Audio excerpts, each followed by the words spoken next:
नेता म्यूजिक आपका हार्दिक स्वागत करता है। ये जमाना ला देखा था, जमाना ला देखा था, जमाना ला बताओ।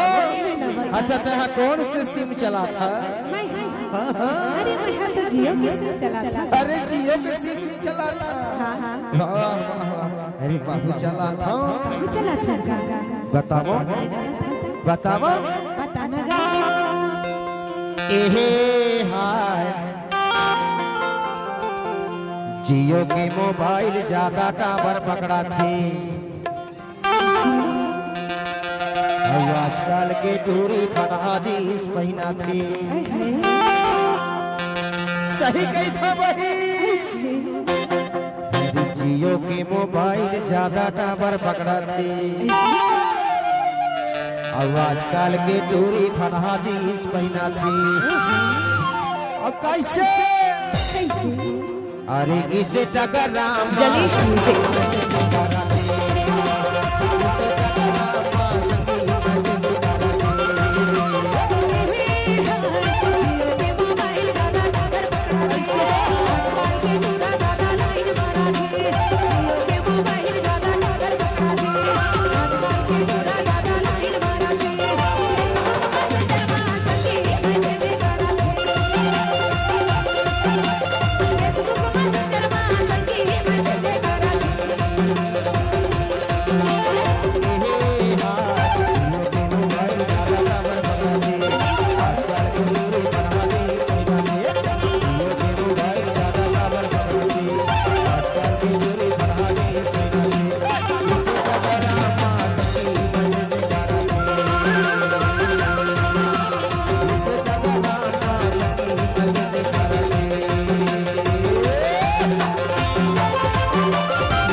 जलेश म्यूजिक।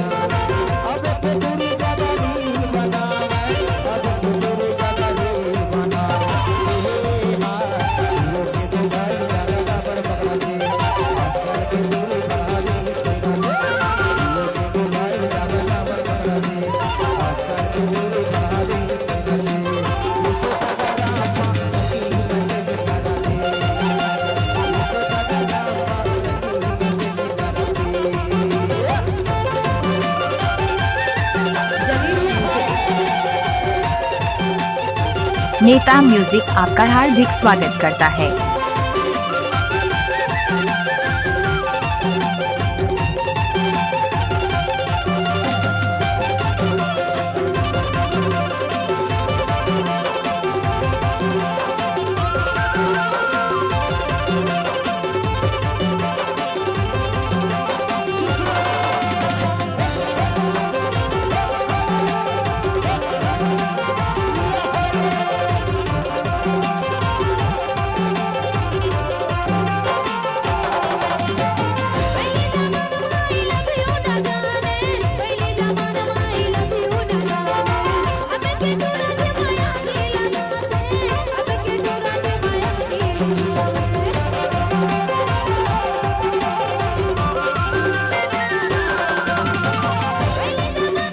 जलेश म्यूजिक।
नेता म्यूजिक आपका हार्दिक स्वागत करता है।